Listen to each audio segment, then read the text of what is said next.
Hello, the following video is a recording from our travel photography workshop held within MetaJungle Discord on February 22nd and is hosted by Nakul Sharma. Nakul has been a travel and landscape photographer for the last 10 years and is an active MetaJungle member. Very happy to have him sharing this information with us. This session is part 1 of 2, and in this particular session, we're going to be discussing what is travel and landscape photography, how to choose a destination, and how to choose the right gear. This is a very informative session, and we really appreciate Nakul giving back to the community in this way. So we hope that you enjoy this session and look forward to part 2. So let's get to it. I think we can go ahead and get started, and people will Okay. probably join as we're going. Okay. And Okay. also, we'll be recording it. So Okay. Okay. That's pretty good. So I think everyone is fine. Everyone is doing great. Well, before I go, like I'm not well today. I got fever yesterday, so fever is gone, but the cold is still here. So it might be if I need a 2 minutes break or 5 minutes break just for water, please allow me for that as well. Okay. Uh, yeah. Well, I'll start with the screen sharing. I don't know. Can you just see my screen? Mm, yeah, I can see it. because it's showing me your stream is still running. We have just posted this preview to save your resources. So is it visible to all of you? I don't know. Yeah, I can see it. Okay, you can see it. You can see it. Okay, that's good. That's good. That's good. Let me get back to your the workshop thing, because which I wanted to. Okay, before I do, I just want to talk about myself, what I do basically, and just I'm gonna take a brief intro about me, and then definitely we'll be start talking about these topics about travel photography. Okay. Uh, Meanwhile, let me know, because this is first time I'm doing, if you have any questions, and all if anyone has questions, let me know so that we can go over it. Okay. Well, I'm into travel photography from last 10 years. I'm from India. I started back in 2010, and then it's been 10 years, doing travel and landscape and people photography most of the time. I started basically as with a simple camera, and then a very like everyone with a normal camera, and then later on uh, later on I got serious into photography. There are some dramatic changes into my life that came into my life, like award winnings, and the biggest dramatic change was a Net Geo award winning was in 2012, and then I started taking photography on a serious level, that I should take photography more into a serious level. And I wanted to explore new places, new culture, new things. So I started traveling a lot, and like a lot more getting serious about travel photography. And it's been now 5 years I'm doing my world tour. I've been to 40 countries, and by myself, self-sponsored. I used to work for 6 months and 7 months and 5 months. I wanted to keep it for myself to follow my passion and my dream of travel photography. So this is just a small intro that how travel photography become a part of my life. And later on I decided to educate people before joining NFT about travel photography. So I started doing workshops in India, or in other parts as well, outside India as well. The practical workshops I was talking about. And when the pandemic hits last year, I decided to share my knowledge online. Just sharing my travel photography knowledge and my journey, and inspire people and teach them travel photography. So this travel photography workshop that I'm gonna share with you, with all of you.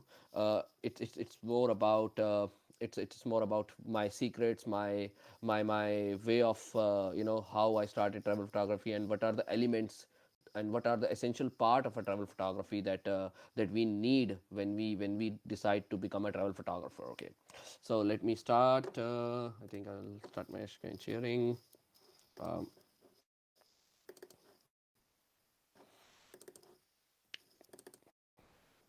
So we, me and MetaGirl, MetaGirl, we talked about it, and so this is. Can you see this picture? Is it okay with that?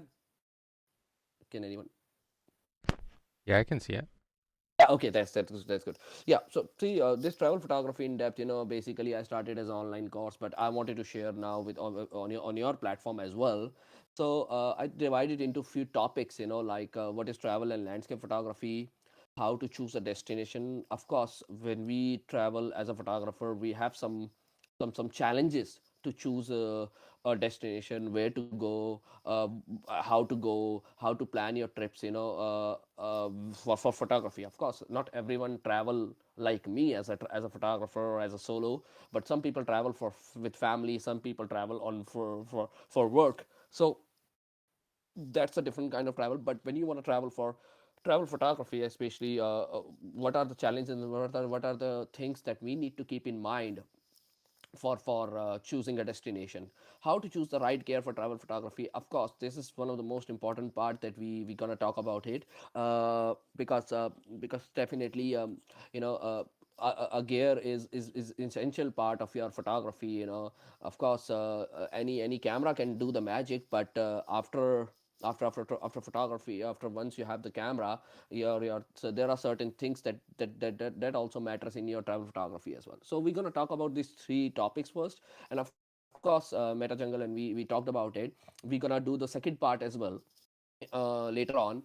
And on the second part, definitely we can talk about the rules of composition in travel photography, long exposure photography, how what is the long exposure photography, because I do a lot long exposure photography, and the filters uses, how to make money from photography. Definitely before NFT, there was a question that people used to ask me, and people ask every photographer, how you make money from photography. Of course, that's still a challenge, and still of course a part of our journey as well, how to make money from. And then of course photo editing as well. Well, we can do the first part today, which is important. So let me start with the uh, sorry. So what is travel photography? I'll start with that.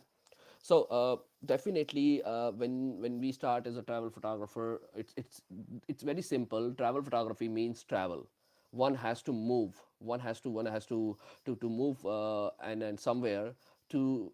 In simple words, if I say, it's a documentation of whatever we experience of our journey while traveling. So whatever you are experiencing on your travel, you want to document that, and you want to capture those moments around you. That is called travel photography in simple words. Travel photography is now based into many genres. So most of the time, when we start photography, if any if because I can't see how many people are there, but anyone who's a new here, if he starting a photography, one of the best advice that I want to give to any new photographer or anyone who wants to get into travel photography, you have to choose your genre. When I started photography, I was more clicking anything, which every photographer does. When you start photography, we click everything around us, which is very common, and it is okay, completely okay. But the more you get into photography, you have to choose your genre. Once you are decided with your genre, once you have decided that I want to go into travel landscape photography, I want to go into people photography, I want to go into architecture photography, or I want to go into wildlife photography, then from that moment everything changes for you. you know so I always advise, if you want to get into travel photography, you have to choose a genre. Like, I started with I started with photography, but then later on I decided that I am traveling a lot, and landscapes always attracts me, and people photography as well. So I made up my mind that I'm gonna stick to only these two parts, landscape and people photography, cultural photography. I have done couple of shoots with the wildlife, or with the wedding and all that, but one has to choose the genre where he wants to focus for the rest of his life, or for growing in that genre actually. And travel photography is all about exploration of oneself, of course. It's you need one has to spend a lot of time and money to become a great travel photographer.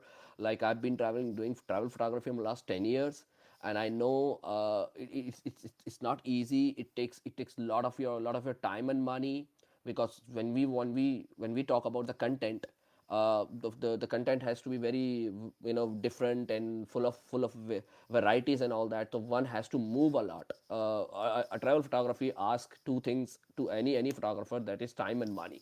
So this is what my definition of travel photography is. Anyone who wants to become a travel photographer, he has to spend a lot of time and money into travel photography. Okay. Okay, now let me take you to the second part, which is called landscape photography. Okay, of course, when I started after a couple of years spending my journey, like traveling around, I got attracted by with the landscape, and I was following some photographers. I got inspired by them, and it's called landscape photography. Become my interest. So if we say what is landscape photography, of course we say it's a different, it's a genre of, or it's a part of a travel photography itself, where a photographer intend to show the places and mood that lies within the world.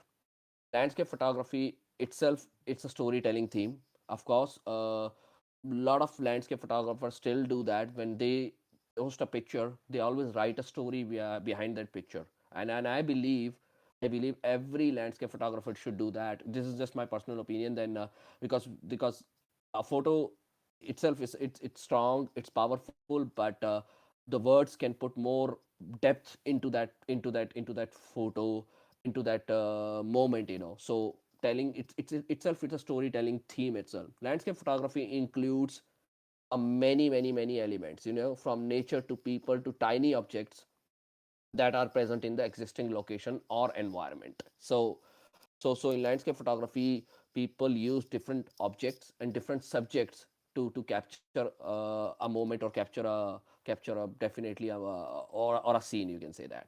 Now when we talk about the landscape photography, of course there are types of landscape photography. The first is places and location with the natural environment. Of course, there are some places and some locations which is present with the natural environment, that is called landscape. Urban and cityscapes. Urban and cityscapes, of course, the cities like Dubai, Paris, Rome, Milan, that comes and that falls under urban and cityscapes as well.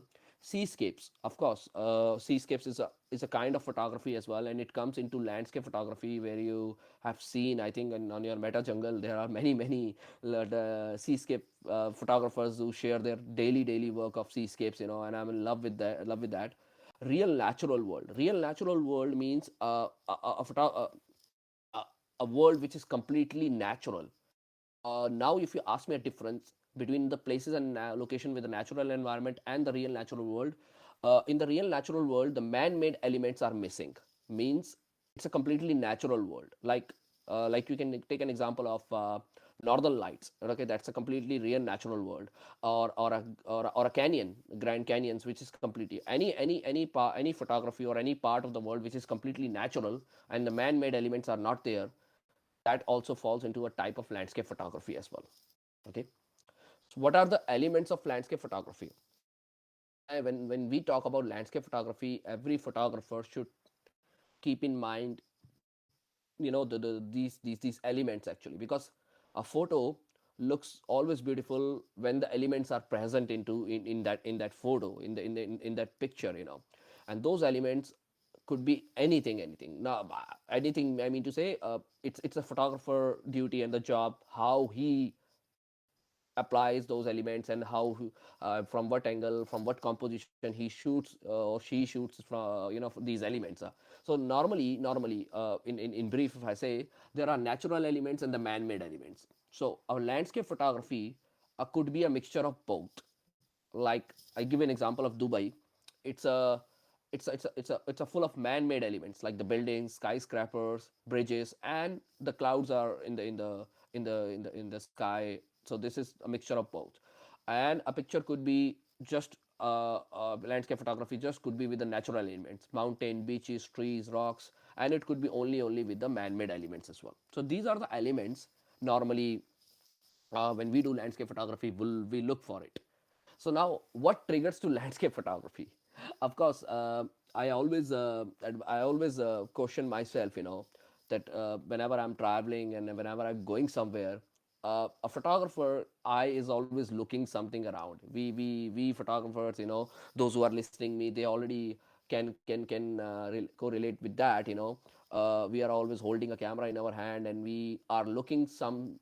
Our eye is always looking for something, and I believe there are some trigger points. There are some triggers which actually motivate a photographer to shoot.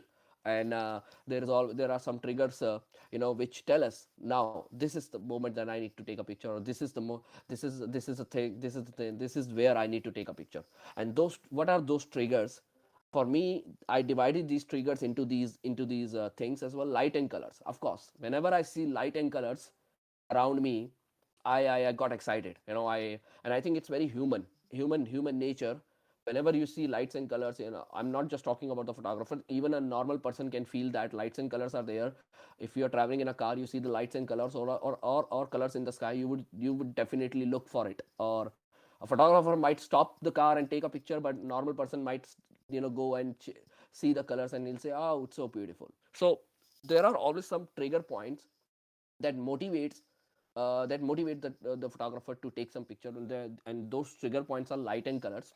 Storyline, of course. I believe some people have already planned their trips.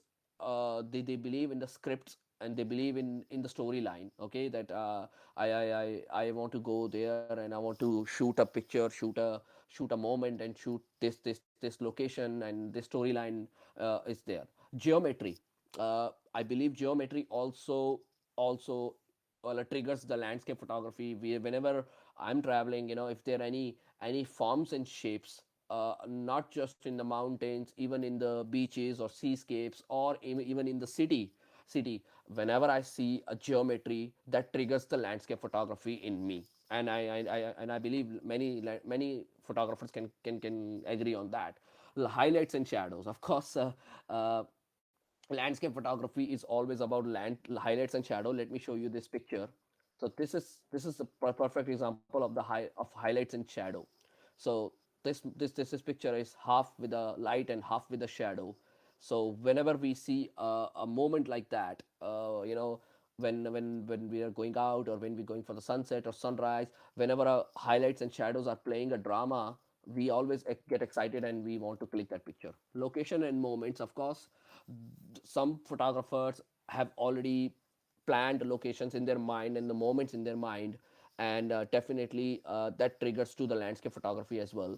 Inspiration and the role models, I believe people, follow other people. Like when I started photography, I started following many photographers, and now I'm glad that on this NFT platform, we are all connected, and I get followed by my role models, by my inspirations, those who inspired me for years and years. And of course, we keep on checking their work, and that also triggers the landscape photography, or any photography inside a photographer, that he's following a photographer, and he saw the picture of that photographer, and definitely he said, okay, let me I will go to that place, or I will go to that country, or maybe I will click some pictures as well. Experiences, of course. What triggers to landscape photography is experiences. And I believe I believe experiences. And we want to experience something.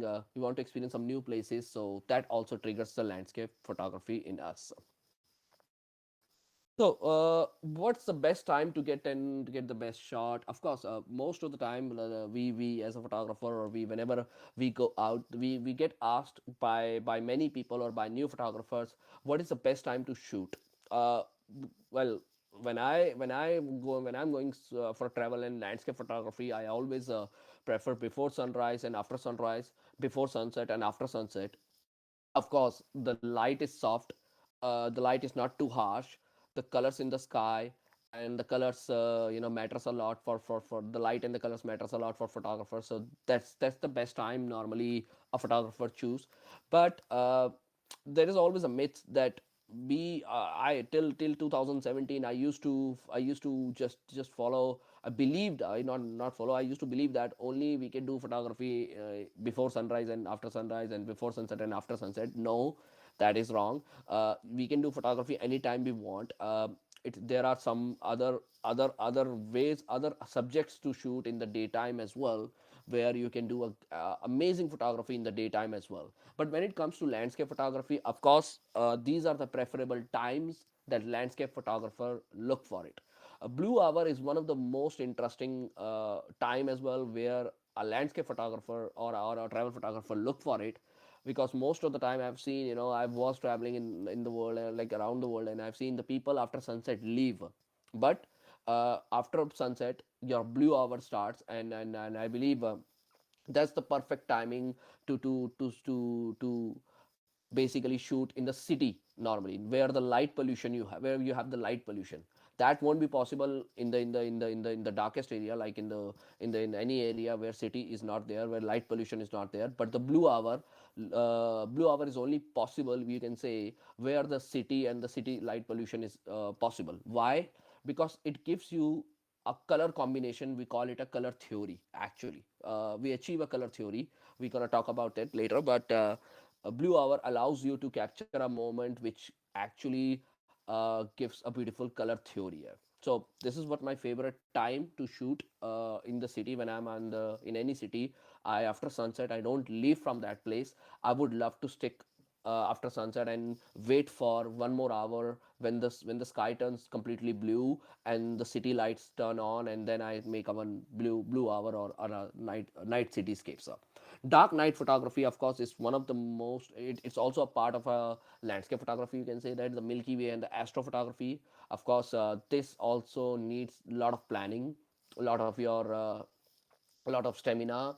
I've been doing astrophotography, and it's my passion now since 4 years, 5 years, and I know how much planning and how much things has gone into dark night photography. I have a huge respect for astrophotographers, because I know it doesn't end with a one click, because normally a landscape photography can be a one click magic, or a wait of hours. But astrophotography takes hours and hours just to take one picture. Sometime an astrophotographer wait for hours, and click 100 pictures, or 1,000 pictures to make a star trail. So astrophotography is a different kind of level and different kind of passion for landscape photographer. Okay. So quick hints, if I want to talk about quick hints into effective landscape photography. Of course, people believe that foreground is very important. Of course, when I started photography, I was shooting everything, because I was new. Nobody was there to teach me, and this is a process that we go. But more we get into photography, more we learn about photography, and of course, more we learn about things as well. So we believe, if I bring you back to this photo, so we believe a picture is divided into three layers. Okay, the first layer is called a foreground. Okay, the second layer, which you see like a mountain here, is called the midground, and the third layer is called your background. So when I started photography, I was more focusing on the background and the midground. So there was a lot of photos in my starting age. The foreground was missing. So I think everyone has done that. But foreground is the essential part, because it gives a three dimensionality scene, or a look to the photo. So we believe, whenever you are clicking a picture, whenever you're going for a landscape photography, look for a dimensionality, means look for the three layers: foreground, midground, and the background. But of course, there are some time you'll be stuck only with the midground and the background, but it is pretty okay. Not every picture could be three layer, but we always suggest that to any photographers who wants to get into landscape photography, that look for these three layers. Okay. Now the second is center of interest. Center of interest means an object that draws the viewer eye into the picture. We I always suggest a photographer, look for the subject. A picture without subject doesn't look, or doesn't look good, and it's not that much impactful, you know. A picture with a subject, it's always more impactful. So if I take it back, you know, this mountain was my subject at that time when I clicked that picture.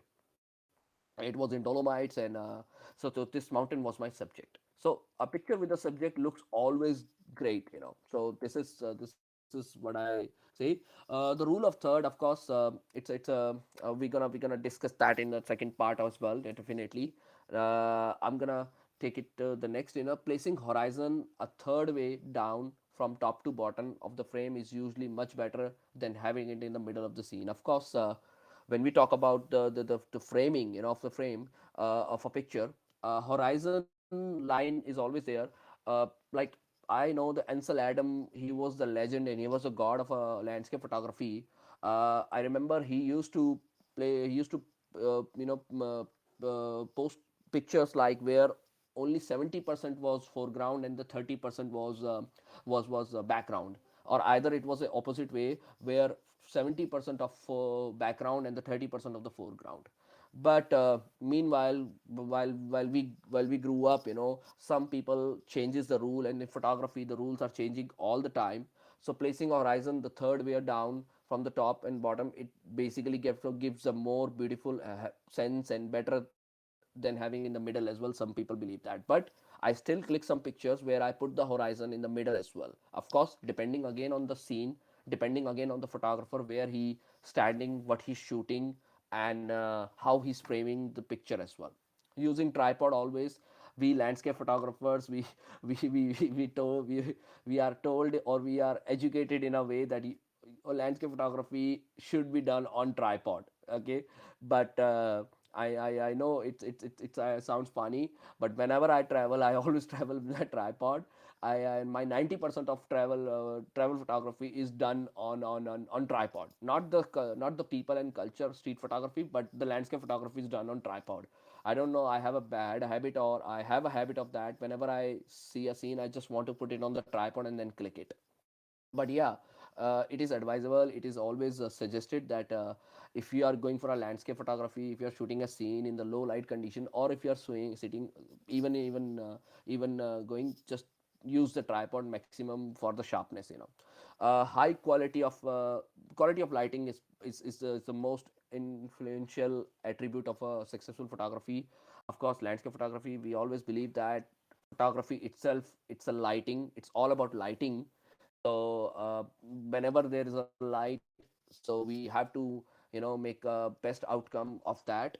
But again, like I'm saying, you know, depending on the practice, depending on your years of practice into that moment, because I know some photographers have done a great job without lighting as well. Like if you talk about Enrico Foresti, or you talk about Ted Gore, or you talk about, you know, TJ Thorne. These photographers have proved that okay, you can you can take some dramatic shots and dramatic moody shots, even in the low light as well, you know. So again, depending on the photographer, what he's focusing, that's why I suggest always to any photographers who's joining or who's new, you have to choose your genre. Once you choose your genre, because from that moment the whole game changes for a photographer, because he has to then decide where he has to go, what he has to shoot, and what kind of lenses he has to, you know, use, and what kind of editing process he has to do as well. So quality of lighting is always, I look for light.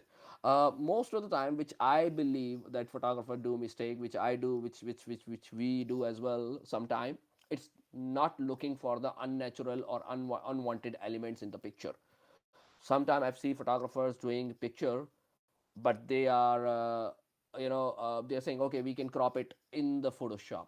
This is what I suggest, and I believe that now you have to make a best picture from your camera itself, what as maximum as you can do, you know. If there is any scene that you want to capture, and if you are taking a, imagine if there is a half rock in the picture or half tree in the picture, either you take it in or either you leave that tree. Because I believe and I suggest everyone, the photography is of course post processing matters a lot, but not that okay, you can crop it later and then definitely you can correct it in the Photoshop. But I suggest, go try to avoid the unwanted elements which actually can spoil the photo or which can distract the distract can produce a distraction in the photo. So it's a photographer duty that he has to or she has to check the picture or check the frame, that unwanted elements are not present in the picture. Either you reposition yourself, or either we move the camera and then we try to capture without any unwanted elements. Okay, so we as a landscape photography, when we talk about landscape photography, we always go for a maximum depth of field. So for that, maximum depth of field, maximum depth of field means. Oh wait, just a minute. Uh, Maximum depth of field means, in simple word, if I want to say, the sharpness, the sharpness in the picture. We always look for a picture that looks really sharp, really sharp. And landscape photographer go for a maximum depth of field. And then how we can achieve that maximum depth of field, with the f number. Of course, in your camera you have a f number, the aperture. So the more f number means, f10, f11, f13, f14 you use, the more sharpness it produce in your photo. Okay, so this is called the maximum depth of field. So normally, when we go for a landscape photography, we suggest that you shoot a picture between f8 to f14. Okay, that's the best advisable number for shooting your landscape photography. And again, it gives you it gives you the beautiful depth of field. So there are like maximum depth of field and the shallow depth of field. Shallow depth of field applies in the case of wedding photography, in the case of portrait photography, people photography, when you want to just focus on the one particular subject, and want just the sharpness on that one particular subject, rest of the thing out of the, like out of focus or bokeh effect and all that. But in landscape photography, we always look for the maximum depth of field, and maximum depth of field can be achieved by setting your number f number on your camera by aperture from between f8 to f14. So, and we don't suggest you go after f14, because after f14 the sharpness start losing. So I whenever I click a picture, whenever I taking photos of landscape photography, I always use between f8 to f14, depending on where I'm focusing, and where I'm getting where I'm what I'm shooting as well. But again, this can give you the maximum depth of field, this can give you the great good sharpness. But there are some people, those who want the sharpness from corner to corner, they believe in printing, they believe in larger prints. So for that, of course, they use other techniques, they use different techniques which allows them to get a maximum depth of field, maximum sharpness in the picture. And that technique is called focus stacking, or merging the layers as well in the Photoshop. In simple word, is I would say, in simple word, if I explain to you guys, like they would take three picture and they merge it together to get a perfect sharp picture. Like they will focus one point here, then they click it at f14, then second point here, then they will click it here f14, then third point here, focus here, and they click it f14, and then they merge these layers to get a one perfect sharpness. But again, depending on even there are many landscape photographers, those who use between f8 to f14, and they click a one single photo, and they get a perfect sharp pictures as well. But that technique of focus stacking again varies from from photographer perspective and photographer mindset, and from the location itself, what he's shooting, what kind of shoot he's doing, and what are the use of the shoot as well. It doesn't mean that if you click a picture at f14 you can't print it, you can still print it on a larger scale as well, on a larger print as well. But again, depending what kind of camera, what kind of techniques you have used, and how sharp picture it is. Okay, even I still do mistakes. There is no photographer, there is no shame to admit that we always do the test shots, of course. Whenever I go somewhere and set my tripod and take a picture, even an experienced older and a photographer who's 50 years of experience, he still does the test shot. Even test shot is very, it's not like that just even after 40 years of photography I can just click, make a one click and I can get a perfect shot. Test shots are always there for everyone. Every photographer do the test shots first to get an idea first what he's shooting, what are the colors, if the angle is good, composition is good, and the sharpness is there or not. So even I do test shots and I still do mistakes after 10 years of photography as well. So this is very common, always look for the focal point. Always, of course, like I said, focal point means a subject into the photo. We always want a picture with the subject in the photo. A picture without subject can be a little bit different, different subject, a different kind of theme. But yes, in landscape photography a subject matters a lot. It could be anything, whatever you want to focus.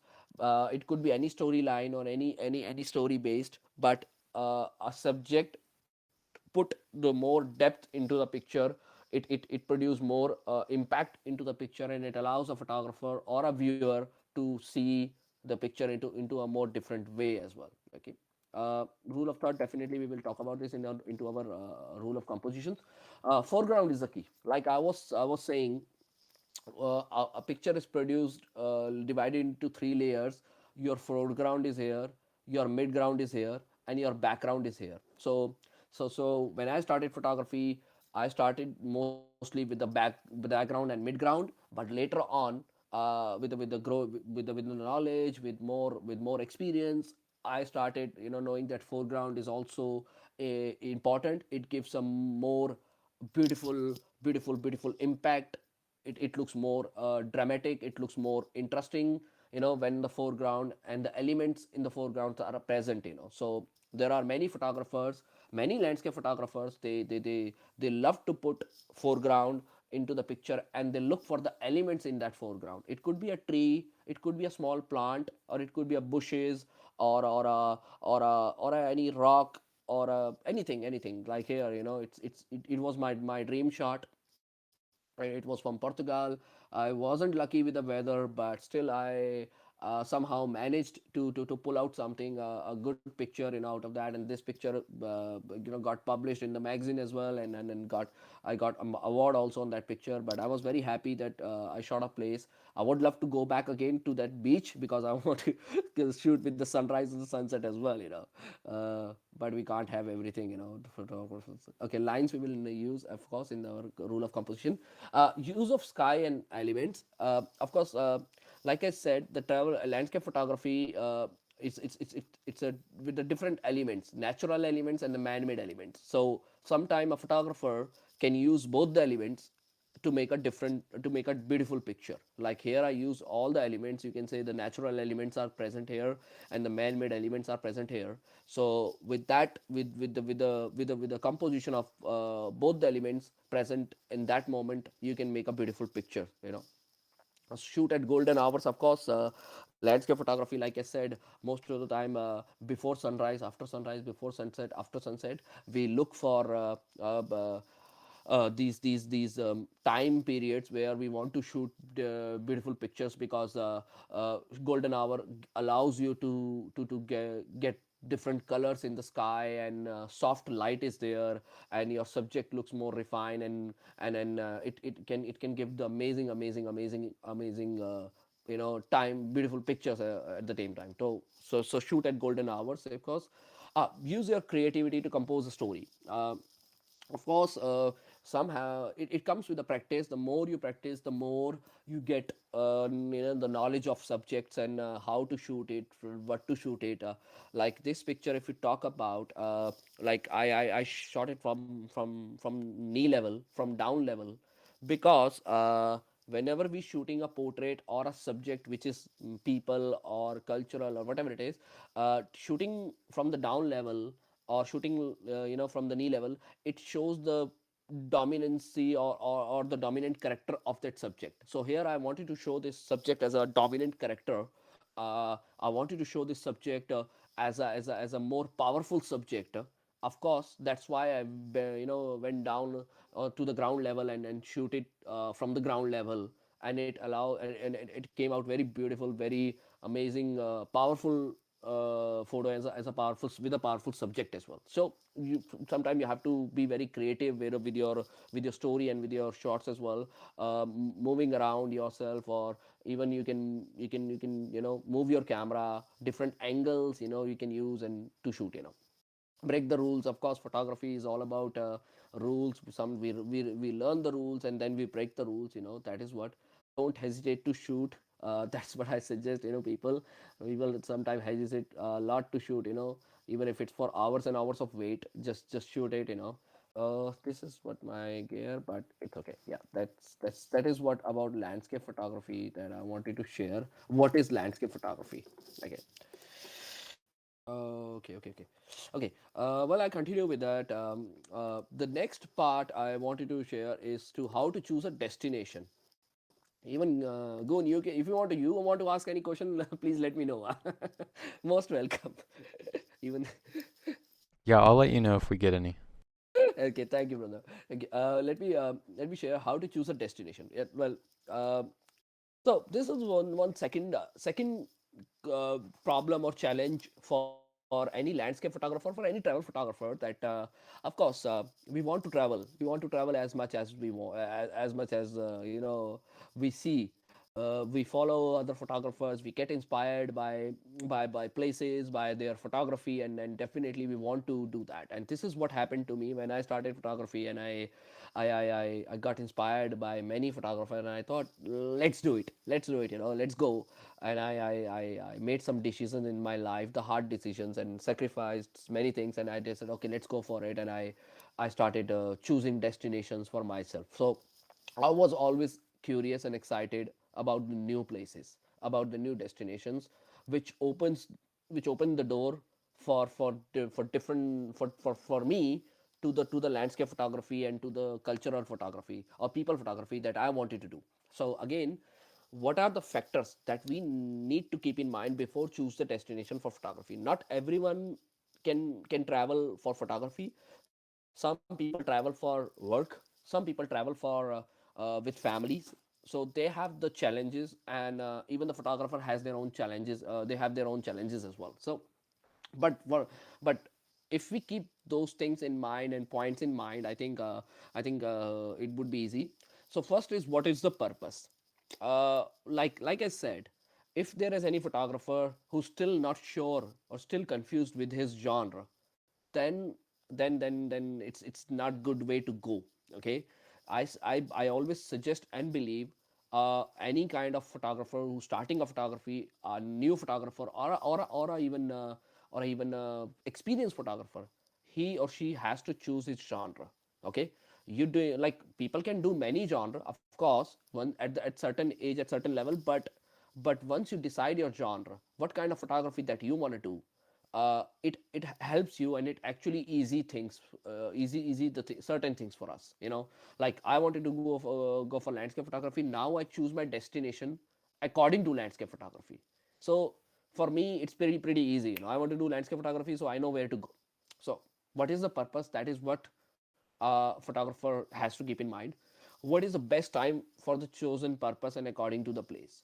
Of course, going for a photography, especially when you're going only for the photography, best time matters a lot, because of course you can't go in June and July and you expect northern lights in Iceland. That is the wrong time period.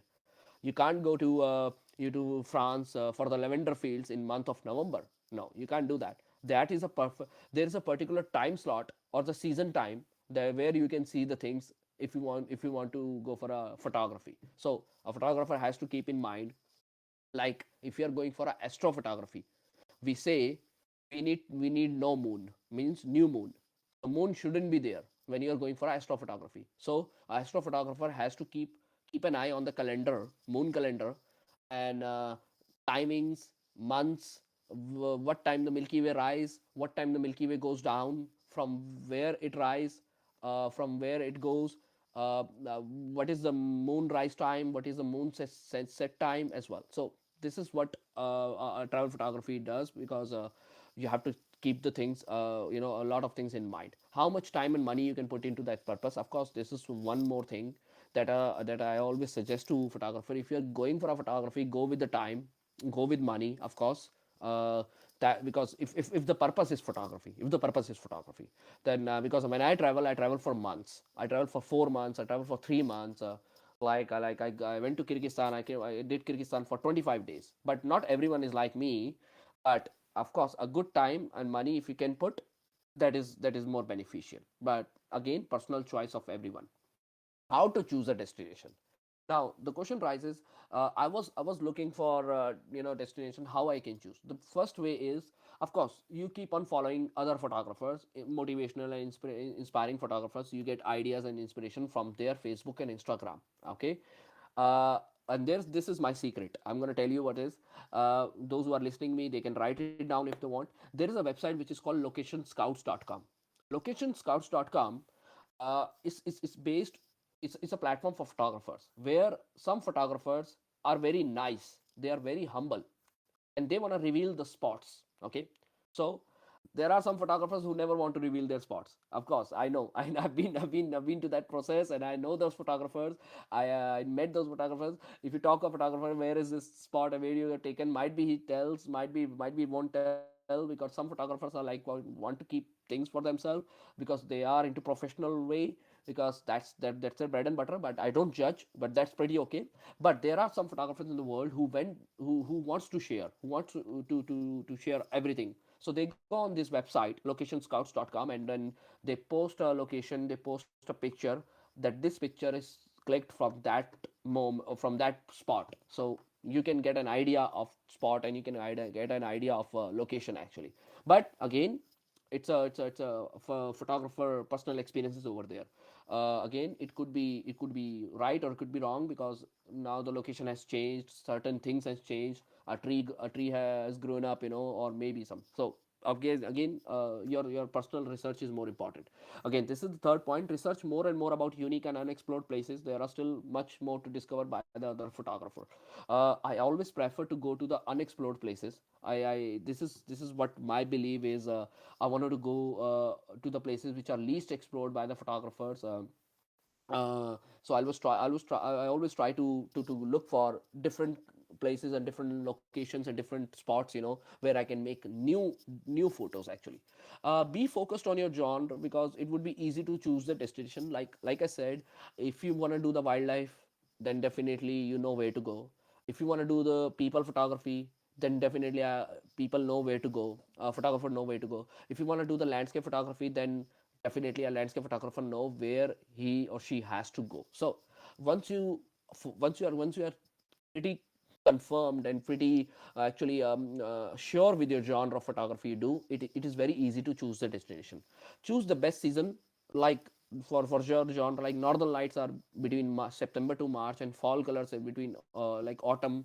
So the best season is always that we have to keep in mind. Okay, now the things to keep in mind after choosing the destination. Now I have made a mind, I have choose a destination, and now I want to plan a trip.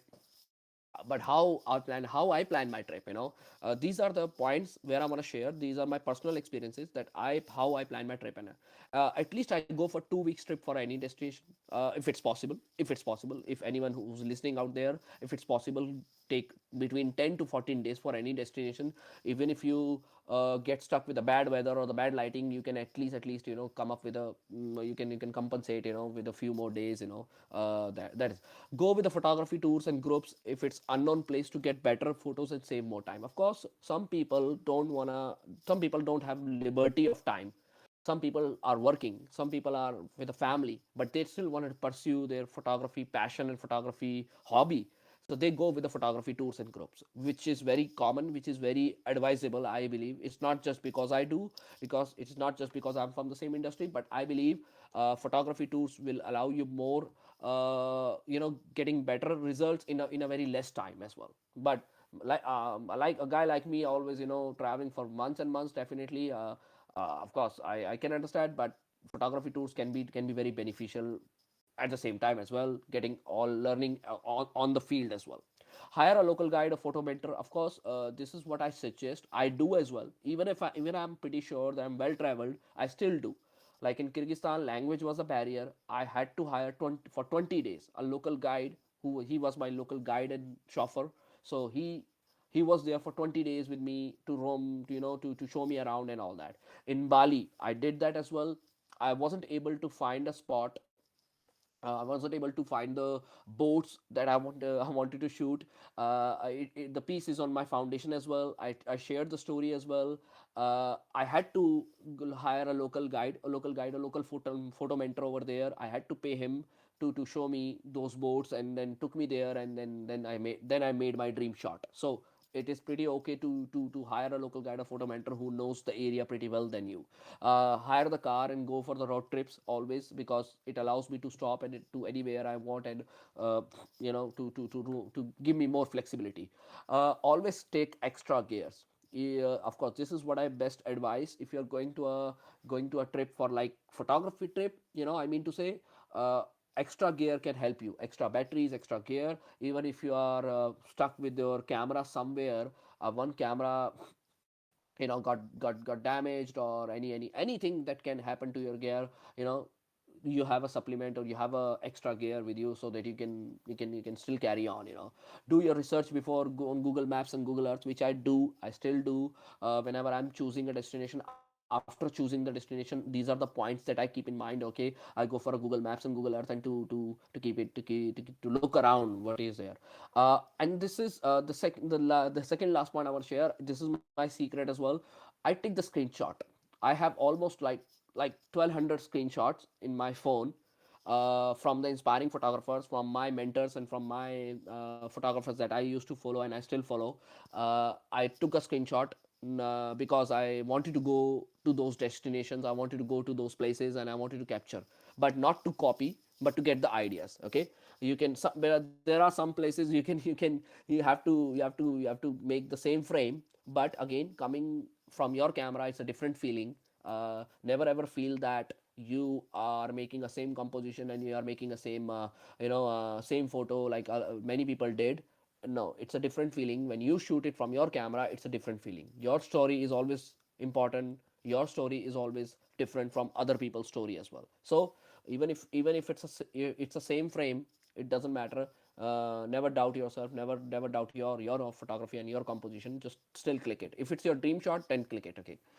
Don't expect too much, to enjoy the place and destination. Some things are beyond your control, like nature and weather, which is I advise, because I've been to those places. My Norway trip was completely washed out. I was there for 11 days solo in winter, driving around, and out of 11 days, I got light for only 2 days. But 8 day or like 8 or 9 days was completely rain, and but still, I came back happy. I'm happy with the trip. I'm still looking forward to go back again. I'm a positive guy, and I am happy that I did my dream. I visited my dream place, and I made some good shots in that 2 days as well. So don't expect too much with your photography sometime. Less you expect, more you get. Okay. Best advices, places for photography that I want to share. Of course, this is my experience, according to my experience. Okay, this is the places that I have visited. Okay. India, is it's Ladakh and Spiti for landscape and astro. Rajasthan is for cultural, portrait, and architecture photography. Iceland and Norway for northern lights, waterfall, ice caves, winter landscapes. The best time is September to March. Kyrgyzstan is for mountain, landscape, astro, and people. I think it's one of the country which gives you the ample, like really a lot of options in travel photography. You can shoot mountain, you can shoot landscape, you can shoot astro, you can shoot people photography over there as well. Bali and Philippines is my favorite for seascapes, waterfalls, people photography. Dolomites is it's a dream for many photographers. Mountain, nature, astro, you can shoot over there.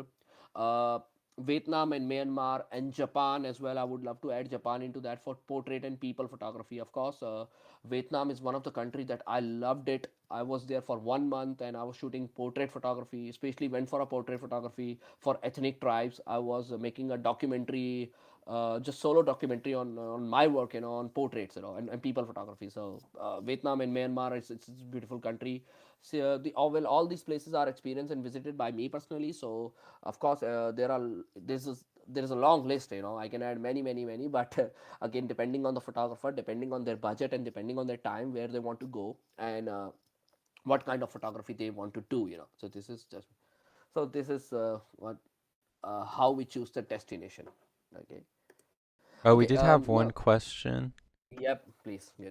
and you kind of answered it, but I was wondering if there's any other resources you can use to find locations for photography besides the website. Well, the frankly speaking, well, my personal secret, I revealed it. It's locationscouts.com, and of course, I keep an eye. I keep an eye on other photographers, and other photographer work as well. I always keep on taking the screenshots of their work, and again, I said not to copy, but at least get an idea. Okay, this is the waterfall that exist there. Okay, this is the mountain that exists there. I have to go there and I have to shoot it. But again, my best suggestion is, whenever you go to somewhere, whenever you're going somewhere, take a time. I have seen photographers, because I used to teach photography, and I've seen, I've done for workshops. And in that workshop, I've seen people, when we were doing Iceland, we were just we saw the waterfall in the Iceland, like a Skogafoss. And people reach to Skogafoss, set the tripod, and just start clicking. I always suggest, take a moment, take a deep breath, look around you, and then try to feel the place first. Look if you can find an element, a natural element, that could be your foreground, or that could be your element in the picture as well. It can be a rock, it could be a small bush, or small, whatever it is. So best suggestion that I would suggest, say, is taking a time. uh, Scout. I scout a lot. Good, frankly speaking, whenever I arrive in a city or a new place, I I prefer to spend 2 or 3 nights in that city itself. Like, I went to Madrid. We spent 3 nights in Madrid itself, it's a big city. But first day, I clicked very less in Madrid, because I was just scouting. Literally, I was scouting. We walked, me and my friend, we went to Madrid, and we walked almost 15, 16 kilometers in the Madrid city itself. And I was just scouting. I was like looking, having an idea what I need to shoot, what I need to shoot in the next time. So this is what my suggestion is. Whenever you're going somewhere to a new place, if you can spend 2 nights in a place, go for a look for scout look scout well, you know take your time to understand the places, and understand the areas, and then plan it. But if you don't have time, the other ways are Google Maps. That takes a lot of study. Google Earth, you can plan before the trip as well. But uh, again, weather, lighting, it's a different thing. When it doesn't mean that when you arrive there the weather is good. It doesn't mean when you arrive there or lighting is perfect. So Thank I you. just go with the flow. I go with the flow. Yeah. Thank Thank you, you. bro. Thank you. Also, Yep. the website link wasn't Yep. working. Is it locationscout.net? Okay. Might be. Might be. Okay. Let me location scout. Let me check with the location. Yeah, locationscout.net. Yeah, this one. Okay, Locationscout.net. thank Yeah, you. .net. Sorry for that. Might be. I write it in a different. Yeah. So locationscout.net. Yeah, this is up. Okay, so let's go for the third part, I believe, which was, if any question come up, let me know, please. I'm most welcome. The third part was, okay. Yeah, the gear, the impact of good gears on your photography. So I'm gonna be honest with you. Most of time, we people, we photographers, we believe that, okay, you can do good photography only from the good cameras, which is not true. Even these days, the phone cameras are pretty awesome. Trust me, pretty awesome. Like iPhone, and Samsung doing a great job, and Vivo and Oppo, they are doing great job. They are bringing cameras to us, of like 100 megapixel. So again, but what I say, again, a professional photographer will stick to always DSLR or the mirrorless camera because he knows the impact. He or she knows the impact of gears actually on photography. Of course, the phone cameras, their sensors are very small. They can do a photography, good photography, which looks on a good smaller screen. But when you want to go for a different level, when you want to go for a photography to bigger screens, then you need a big then you need a good gears as well. So what I believe, what I want to share with you all, your photography is comprised or is included in three. It's made up of three parts. 50% is your eye, which I believe. Okay, 30% or 25% you can say is your gear, is your camera, and 20 to 25% is your editing process. So this three combination makes a good photo.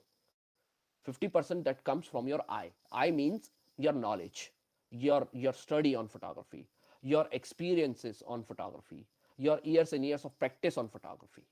That is 50%. How you frame it, how you compose it, how you see the things differently, that is 50%. Next is 25% from your camera. What kind of camera you use, what kind of gear you use, what kind of lens you use. Okay, and the next is post processing. Of course, some people believe that even the picture is not good, we can do anything into the post processing, into anything into post processing. Okay, like composite pictures, composite pictures, you can say. Sometime we get a lot of heat, on those composite pictures, but it's okay. It's a different art itself. Like Catherine Simar is a great photographer. I admire her a lot, and her pictures are like are composite pictures. But that itself is a great art because you need a study, you need years of experience to actually understand, even to create a composite picture as well. So what I believe is 50% is your eye, 30% for 25% is your camera, and 25% is your post processing. So this three things makes a photo a good photo. Now the impact of good gears on photography, of course, in landscape photography we always go for a camera with the high dynamic range. Now, I mean, if anyone who doesn't know the dynamic range, it means the capability of a camera to capture the details in the shadows and the highlights. That is called dynamic range. Okay, a good camera with a good dynamic range, it means it can it can produce a good result in the picture which is with full of shadows and highlights. So we landscape photography, we always look for a camera which is with a good dynamic range. So sometime you have seen that you are standing on the top of the mountain, and the picture and the scene is with the shadow and highlight, shadow and light. Your eye can see the details clearly, but when you click a picture into your camera is not possible to see as you are seeing. Why? Because your eye dynamic range is far better than the camera dynamic range. If I'm not mistaken, if anyone wants to correct me in the message, please. I think our eye dynamic range is somewhere between 20 to 22, and the camera, so far the latest camera they have produced, the maximum dynamic range is 15, 16, I guess. And if I'm wrong, someone can teach me as well. Our eye dynamic range is above 20, which I believe. Okay, so that's why your eye can see more better things than your camera. But again, the landscape photographer these days, they prefer a camera with a good dynamic range, which helps them to achieve the greater results, better results in landscape photography. Now, the best gear helps the photographer to achieve the best results and the less post processing in Photoshop. Of course, I said, if you have done, if your gear is good, if you have done the major part from your camera itself, then of course your post processing time comes down itself. Like I was telling, how to shoot, which angle, how if you and your camera is pretty good as well, which can capture the details of details of highlights and shadow, then definitely you can do less post processing. It always helps a photographer to grow and more advanced in his genre of photography. I believe that once you have a good camera, it helps you to grow advance. Like I started with a smaller camera, then I went to a mid-range camera. Now I am into a professional camera. Okay, so every time I was growing, So even I was growing in my photography, I was growing in my gears as well at the same time. The best gear helps to motivate also to the photographer to work hard and click more and use more of gear and get the potential results, which I believe it says. Imagine if you buy a camera today of $3,000, and definitely the motivation is not coming just from you, the motivation even coming from the camera itself. The $3,000 camera is telling you, take me out and click some pictures, take me out and click some pictures. This is very common, that when we buy something new we always want to try. So the gear actually motivates us as well. So if I buy a drone today, I will be definitely curious, and I'll be excited to fly my drone as soon as possible to see what I can do with that drone, what magic I can do with that with the drone.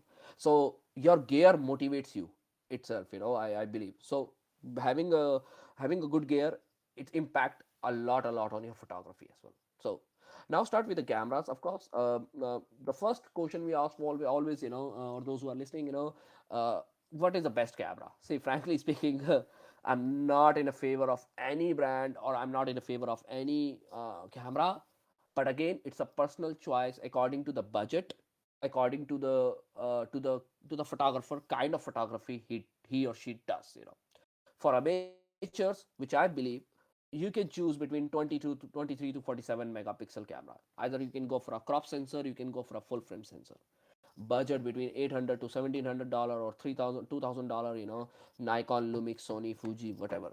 But for the pro photographers, if they are into professional photography, they do prints, and they do photography, they want to do photography, they are looking for a career, or they are looking actually for growing more into that photography, I would suggest only full frame camera, 36 megapixel. And now more and more megapixel game is coming.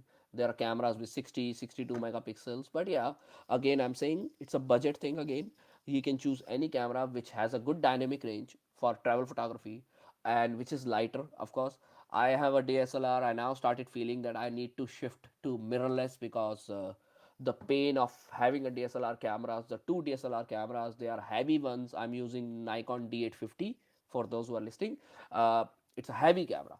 So mirrorless is of course the future, and there are less.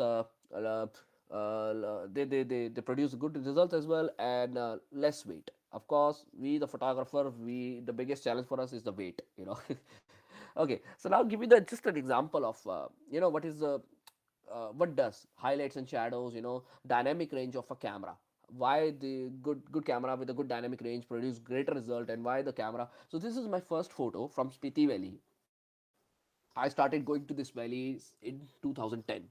So this is from there my passion for landscape photography started in 2009. I guess 2009 or 2010. Yeah, I guess. Yeah, like something like that. So this is a valley. This is a monastery. If you can see, it's a beautiful monastery, Buddhist monastery at 4,300 meter of altitude, and I'm almost 200 meter, almost 100 and 120, 100, 100 and 150 meter above also. So this is what my first camera did the job. Okay, Canon 550D crop sensor, 18 megapixel camera in 2012. I clicked that picture in 2012.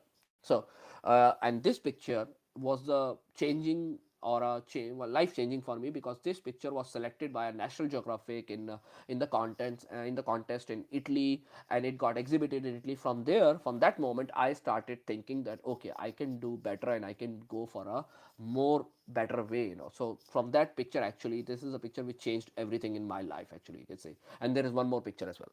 So 18 megapixel, you can see the picture, the camera with the crop sensor, dynamic range was very less, so you can see the difference. Now with the D850 full frame camera, 45 megapixel, there are more details in the shadows and highlights. So again, your camera sharpness and all, your camera plays a vital role, especially for the landscape photographers when they are choosing a camera. So it does the job. Okay, so again, camera could be anything. You can choose according to your budget and according to your kind of photography that you do. Now coming to the lenses, we say Holy Trinity. In photography, there is a word called Holy Trinity. I think every photographer should be aware of that. Holy Trinity, it's a three standard lens. Okay, wide angle, standard zoom lens, and the zoom lens. So we believe a holy trinity should be in your bag. A travel photographer, or a or a wedding photographer, or a like a landscape photographer, portrait photographer, he and she should use this holy trinity. This is what we believe. So wide angle means from 14 to 35 mm. This is what wide angle. Below 14, of course, the fisheye lenses start some distortion, started coming. So normally I use 15 to 30, my wide angle lens.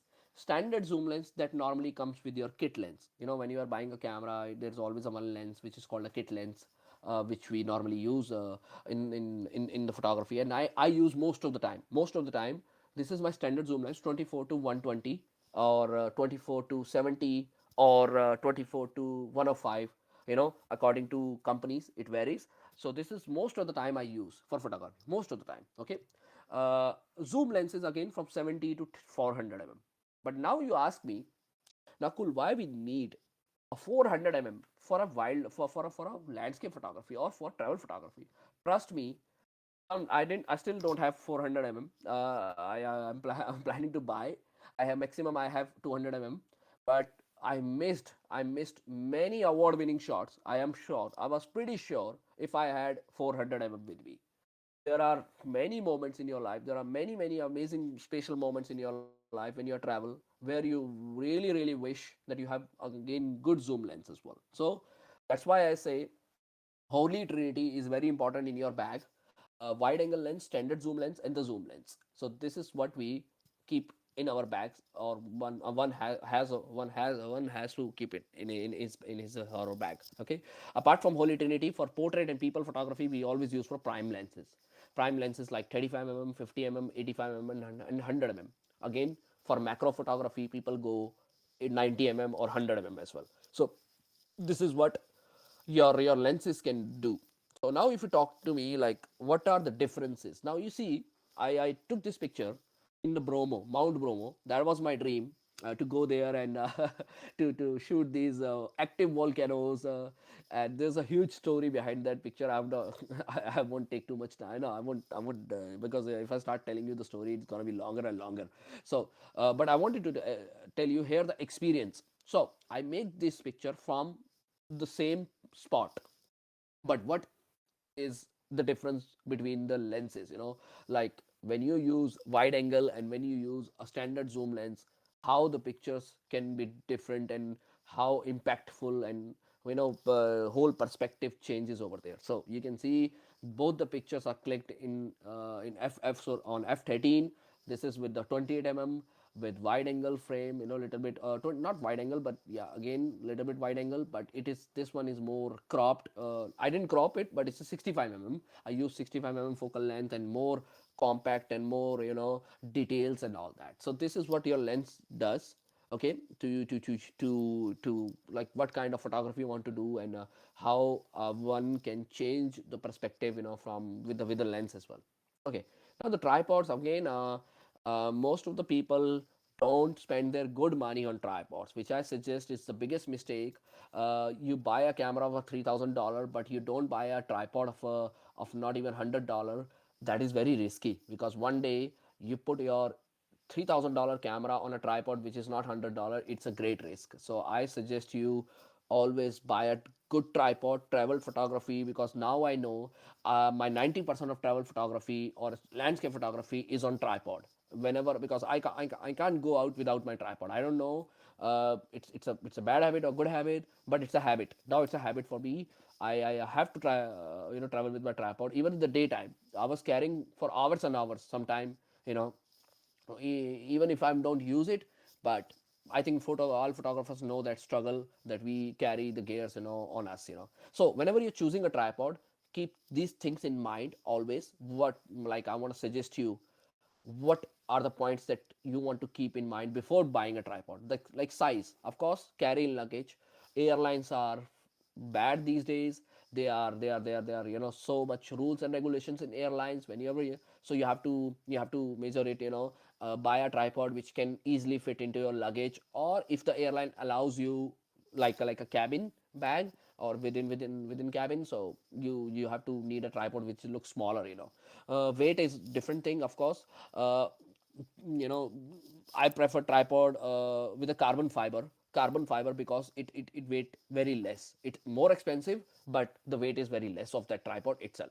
Payload, of course, if your camera is itself 1 kilo, your lens is 1 kilo, 2 kilos of your camera, then you need a tripod which can hold at least 2 or next 3 kilos extra. So I suggest you uh, check your payload, check your weight of your camera, check the weight of your lens, and then add 3 kilo more or 4 kilo more. Okay, if your camera is 2 kilo, like whole weight is 2 kilo, then go for a tripod which can take a payload of almost 5 to 6 kilos. Okay, so this is what I suggest, because you need a payload, because a small vibration a small vibration especially can damage can ruin your picture, especially when you are doing in a long exposure photography. So payload is very important.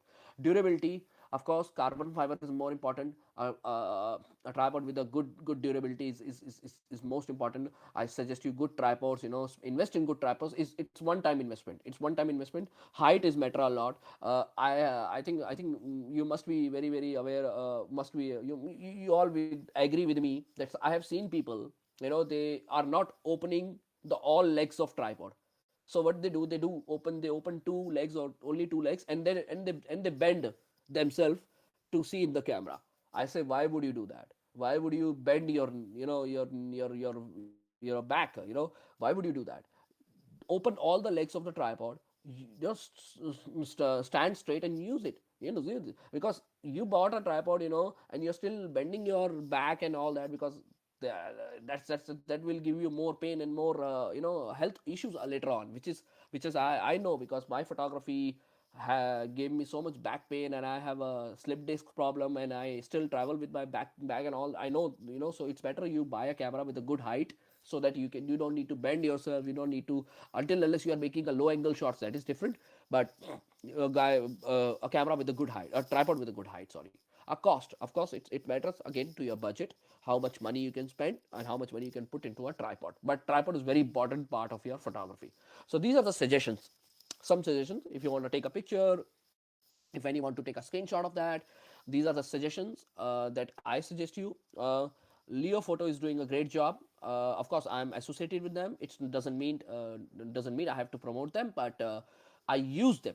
I use them into harsh conditions, from minus 30 degree to 48 degree, 40 45 degree. Sorry. So I know they are trustful, and they are good as well. Okay, Surui is another brand as well, which are carbon fiber, and of course they do great job as well. But again, if someone is with a budget, I think Leo Photo will cost you around 400 to 500 to $600 can go into that, or $300. But if you're looking for 200 $300, something like that. Vanguard is again $150 to $200, something like that. Carbon fiber, again, Sunway Photo is also great as well. But these two are low category. Means they're budgeted tripod, but they do the job.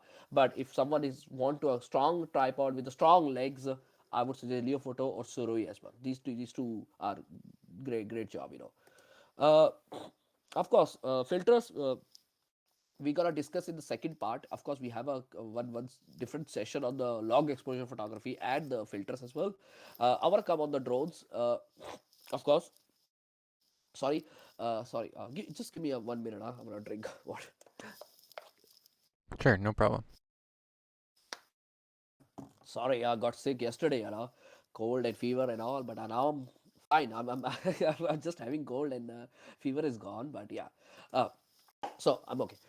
Drone is a different kind of photography. I think on on your platform MetaJungle and on NFT, I met many amazing drone photographers. Amazing drone photographers. I really get inspired by them, and I have a drone. I've been using the drone, but I am not a professional drone photographer. Yeah, I made some videos. I made some, but I never go to that extent where other photographers are doing. But I want to go, because I have seen people doing drone photography on your NFT and on your MetaJungle platform, and it inspired me a lot. But drone is again a challenging industry. It's a challenging photography. Why? It's an industry that has changed the concept of a photography. Since many years, drones are becoming a new gear of photographers and videographers. I personally travel with my drone and look for opportunities to shoot the world from a different angle, from a eagle eye. But the problem that we are facing is the illegalities with the countries. Like in India, the drones are still illegal. So we illegal means we had a lot of restrictions, lot of restrictions. We can't buy the drones again in India. They have to import it and like something some other ways. Flying a drone, you have to apply for the permissions. You so many restrictions. So I don't do drone photography in India because I know it's very much risky over there, and not just in India. I heard now because I'm very close to Southeast Asia. I've been to Southeast Asia. Now I know in Thailand it's very difficult. In Bali itself, in Indonesia, it's very difficult. They are stopping people from drone photography.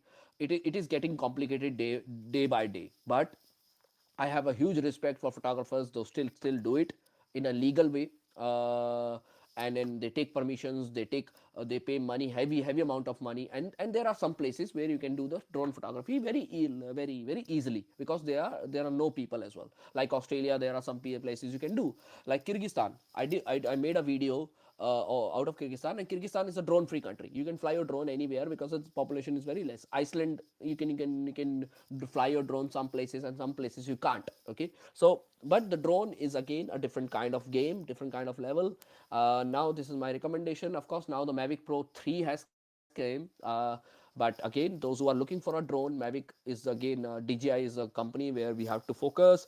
So these three drones, that is what I suggest to invest according to your budget and according to your to your interest or budget, what kind of photography you want to do. But again, drone photography is something which I personally like it a lot, and I love to do. But again, the thing is the legal issues, and I have to be very careful. If you are a drone photography, if you're going flying with your drone, I just tell you first, read some blogs, read some other photographers, or if you know a photographer from that place, ask him personally. I was in Madrid and I was in Spain. I didn't dare to fly my drone over there, and I didn't do. I don't know because I didn't want any problem, because there are some places where I could.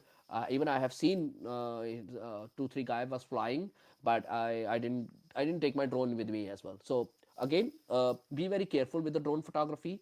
Don't get into trouble, because I know I heard some stories like in Turkey and in other places. It's even in Dubai as well. Just get the knowledge, for drone photography first. Okay, be very careful with that. Camera bags, of course, it's one of the most essential gear for your travel photography. A good camera bag is very important, because it is something that allows you to carry all your stuff. And I suggest you invest good camera bag. It's one time, because all your camera is safe in the bag, and plus you have to carry on your shoulders. So I know the struggle and the pain of camera bag, because whenever I travel full fledged means fully for photography, my camera bag itself is 19 kilos. Camera bag itself, two bodies, three four lenses, a laptop, a drone, many things.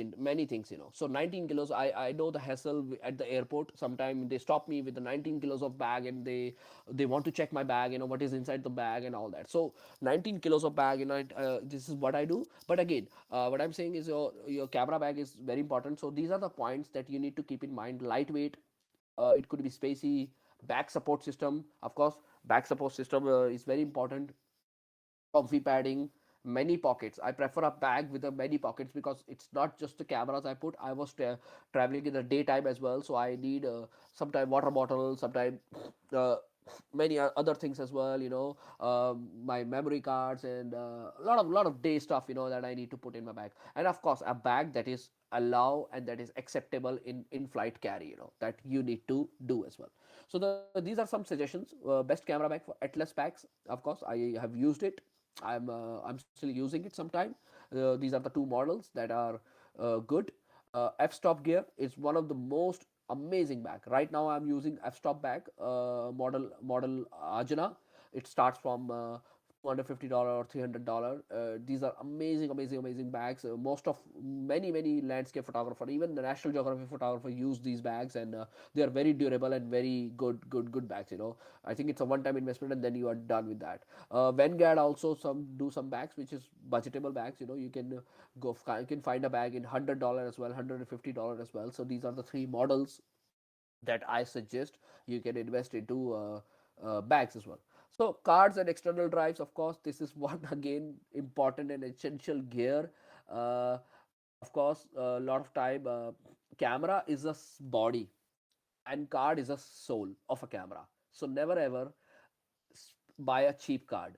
Always go for a pro cards, because if you are a if because I have seen, I have even experienced, and I have had those damages of card where the card gets corrupted, or you lost all your data, you lost all your photos and all. So don't do that. Go don't buy for cheap cards. Go for a professional cards if it's important. If you're going on a photography trip, then definitely I would suggest you go for a higher brands as well. Like there are three brands that I suggest: SanDisk, Lexar, and Sony. So Lexar is more professional, Sony, and there are other brands as well, but these are the brands that SanDisk is very SanDisk is very affordable and very sorry, very affordable and very nice cards as well. But I still suggest you never know where are you shooting. I was shooting in -30 as well, and I was shooting in windy, and in hard temperatures as well, in humid areas as well. So again, extra some pro cards, professional cards can protect a lot, your data and all that. So invest in good cards. That is what my suggestion. Of course, external drives is very important. I always suggest you to travel with the external drives. A lot of people wait, accumulate all the photos, and they wait that when we come back, we transfer all the photos into laptop or into hard drive. I suggest you don't do that. Transfer every day, whatever you click, transfer it every day. Because I have been to that horrible incident moments in my life where my card got busted, or where I lost the photos. Okay, so don't do that. I take a moment every evening. I just go, even it's a 5 minutes or 10 minutes of job. I take out my card, come the camera, put it into my laptop. Either I transfer my into laptop, or either I transfer it into my hard disk or external drive. Well, these days I would suggest you go for a SSD. If you are a professional, if you want to protect your data, SSDs are the best advice. But again, they are very expensive. It's not budgeted one. So you can buy many external drives. Like I have 4 external drives of 4 TB, and I clone them. Means on every drive I have a same data. So one at home, one is with me right now, one in France at my another home. So this is how I protect my data. So again, depending on you, these are the sub brands that I used, and I suggest you can invest your money into the external drives. Okay, batteries and flashlight, of course. I use external battery, extra batteries always carry, especially in the cold countries. I carry almost 5 to 6 batteries, five batteries with me. Okay, again with me. LED lights I used. It helps me during the astrophotography. I am not into flash photography, but LED lights I use for the batteries, and for astrophotography, because sometime in astro we lit up the foregrounds and all that. So that's why we use LED lights. Okay, so these are the basically main essential gears that or the suggestions of gears that I wanted to give you, the best gears for the best travel photography as well. Any question, good? Um, I have a question, but we can Yeah. save it for the end if you'd want. Yes, please. No, I think we are done with the three part. Oh, okay. Yeah. Let me check. I think we have done with the three part travel. How to choose? Yeah, travel. Now, definitely the second part will be we're gonna decide when it's gonna be. But the second part is gonna be the rule of compositions and long exposure photography, and how to use filters and all. So that would be in the second part. But yeah, please go ahead with your question. Yeah. Okay, this question is which image are you most proud of and why? Oh, okay. Let me show you then which image I'm very proud of and why. Okay. Uh, See, most of the images I posted on my own foundation, and I wanted to sell them. To be honest with you, uh, well, frankly speaking, my dream destination. When I started traveling around, like in 2015, I had many dream destinations. Like Dolomites was my dream destination, Iceland was my dream destination. But again, there are few pictures that are very close to my heart, because the struggle behind that picture is it's different. It's different because it's not, maybe I don't know. So one picture is this one. It's a Bagan sunrise, and I'm very proud of that picture because really the struggle behind that picture is amazing, because I and it got featured by National Geographic, and this is a picture which brought me many awards. It got published in many magazines as well. That was in 2015, when I was learning on a learning process. I wasn't professional photographer on that time. I was on a learning process, and this picture changed everything for me, because it took me 3 days just to find a spot to for this view actually. So I roam around. I literally talk to locals, because I didn't want to go on the left side. There is a temple. I can show you. Maybe I have. So if you see, yeah, this is the temple. This is the main temple. This is where everyone goes. This is where everyone goes. All the tourists goes here. So I didn't want to go there. I wanted something different for me. I said, I know, I don't want to go somewhere this way, because you have to fight a lot for the tripod. You have to set your tripod. You have to fight a lot. So I wanted to do something out of the box, and that's why I wanted something different. So I went for 3 days of scouting and all. I waited, because one day wasn't good weather and the balloons were not flying and all that. And so it took me 3 days, and I talked to local. And there is one girl. She showed me a temple. She said, if you pay me $10, I will show you. So she was very familiar with the photographer. I think so. So I gave her $10, and she showed me the temple. Then she told me, come early morning here. I'll be here. So I had to wake up early morning with my scooter. I was, because in Bagan you can rent a scooter. I went on scooter, and then uh, early morning, all alone, in for like around 4 o'clock, with my gear and all. I was scared if anyone stops me, because you always have fear around when you're at new place. I reached to the temple, and the temple guy opened the temple. He said, you have to climb. There are no stairs. There are first level, there are stairs. After that, you have to climb. So I literally had to do kind of rock climbing, do the rock climbing to gain a height, to come on the height, come on the platform where I can see this view. So this picture is very proud. I'm very proud of that picture, and I'm happy that this picture is a life changing picture for me. But after that, there are many. There is one more I want to show you. This is one that was in black and white, but this is a different picture as well. I didn't post this one. I didn't list this one. I'm just keeping it right now. Yeah, So those this are is one. beautiful. Yeah, there are one more picture as well, but many pictures are there. But frankly speaking, if I start talking, I think there are. Let me show you. There is one more. Uh, yeah, there is. Let me share. Where is market? Yeah, this is one again. Bromo. Because this is my the story behind that, because I waited almost 9 hours at this spot. I arrived at 11 p.m. on this spot, and I was shooting till next morning 9 a.m. This is the memory that I won't forget in my life. And I know how I reached there on my scooter. 70 kilometer I've done on scooter, because my friend was hosting me. He said, you can go by scooter. You can go by scooter. But he didn't tell me. He said, it's just 1 hour. He said 75 kilometers is just 1.5 hours. I said, it's okay. I can do that.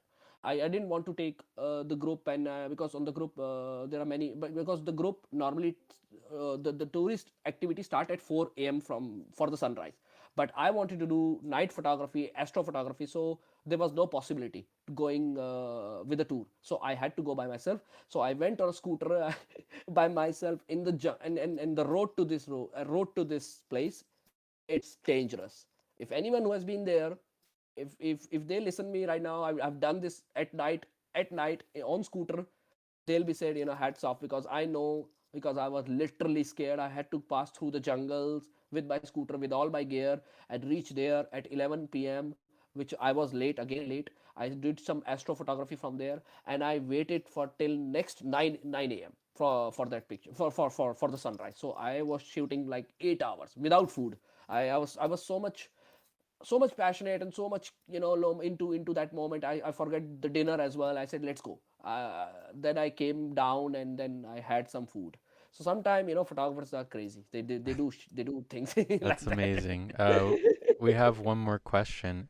Yeah. How do you overcome your fears when you're carrying all that gear by yourself? Oh no, trust me. I don't know how to overcome my fears, because I have been to those dark places. I'll tell you this picture of, frankly speaking, I don't know how I do that. It's simple guts, or whatever it is. I take risk. I'm stupid. I'm very stupid into that, which I don't suggest to people to do that. But I don't know. It's just passion that drives me to take some risk to that level. Or it's my stupidity, because there are some places that anything can happen to you, to your gear, like this picture. I was in Montenegro, and my hostel guy told me not to go at night because it's a national park. He said, be very careful, there are wolves in national park. And literally, you don't believe, I when I was shooting this picture, this astro picture, I I literally was hearing wolves behind me. So there was a moment when I hear someone, a step or something like that. I left my tripod, I left my camera, I ran to my car, and I locked myself in my car. I said, the camera. I don't want to. And I waited for next 15 minutes because the red light of my camera was on. I was seeing it. Shots were going on. I said, no, it might be some animal or something like that, not a person. But but again, I don't know how I overcome my fears, or it's just as pure stupidity, or pure simple uh, simple gut, your daring guts nature, that push me to do that. But again, I say, not to try. Study your areas before. And I came out of car after 15 minutes. I realized, okay, there is no one. Then I started clicking again. This picture has a different story itself, and I am glad that I made this picture with a reflection. It was my long, long, long dream shot that I want a Milky Way with a reflection, with a real authentic reflection. It's a pure authentic. It's not photoshopped. It's nothing. So this is, I don't know how I overcome, but yeah, the best way is to just study, is to study, and is to, go with someone, go with people, so that you won't be alone. Right, thank you. Yeah. Oh, any other questions or I any think other thing? I think that's all. Yeah, I hope you people enjoyed it. I think Meta Girl, Bossy is here. You guys wanna ask anything? Girls wanna ask anything?